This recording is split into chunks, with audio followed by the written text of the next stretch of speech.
Hitchin is a market town located 33 minutes by train north of London. Hitchin was first noted as a central place of the Hickey people as far back as the 7th century. Hickey means people of the horse. It is believed that in 673 the Archbishop of Canterbury held the first meeting of the fledgling Anglo-Saxon Christian churches in Hitchin. The aim was to centralise Christianity throughout England. St Mary's Church tower dates back to 1190, although most of the rest of the church was constructed in the 15th century.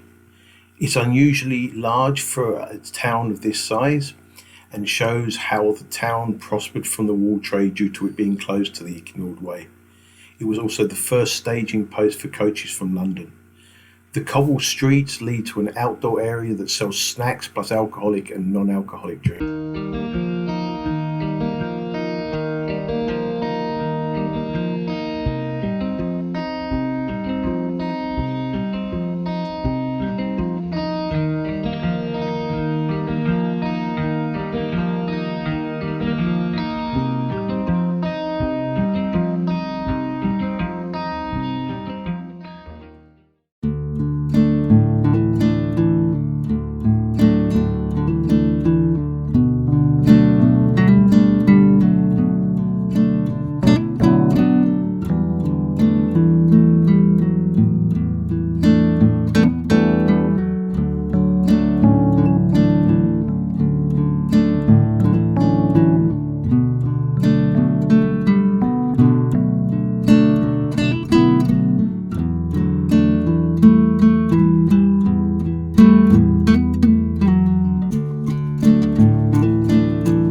The British Schools Museum is housed in a school that was first constructed in 1810 by William Wilshire for 200 boys and 100 girls. Teaching was based on the Joseph Lancaster system. In 1798, Lancaster saw poor, uneducated children everywhere and realised that the Industrial Revolution required an educated workforce or these children would remain forever poor. He set up a system whereby a teacher would supervise whilst older, more educated children would teach younger ones a subject, and then they would stand in a semicircle as they each repeated what they had learnt. Students were charged a shilling per week. The school was expanded multiple times due to high demand, but closed in 1929 as it was too small. Teaching covered the key topics of reading, writing, arithmetic, but also money, basic geology and measurements. Wilshire was a strong believer in education and only asked for donations.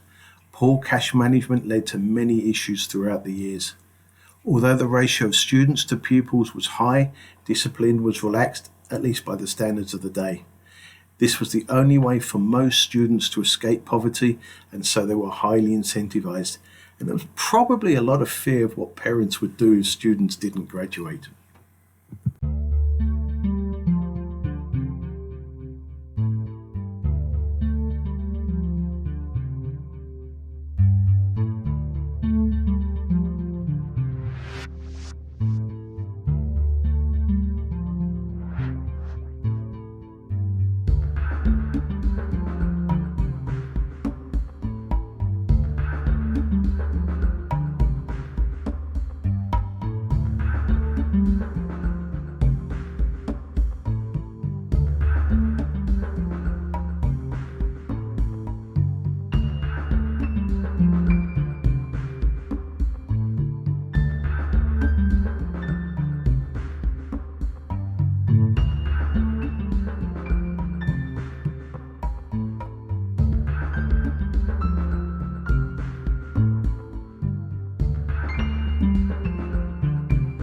In 1854, the headmaster role was given to a Mr. Fitch.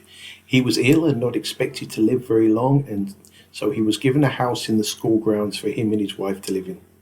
He survived his illness, retiring 45 years later and dying in 1902. During this period, he saw more than 3,000 students attend the school. He raised his family in the house. It was a small house by modern standards, but far better than anything his students lived in.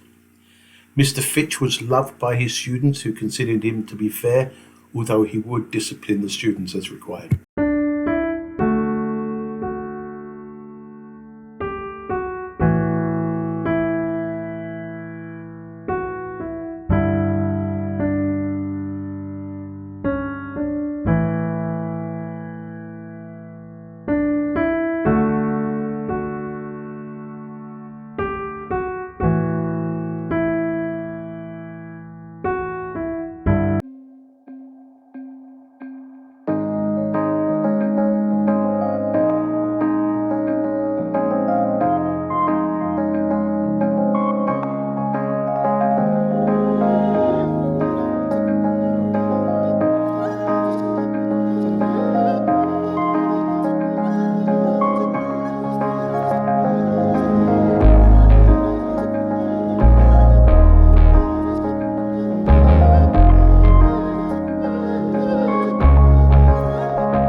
If you've liked this video, please hit like and subscribe.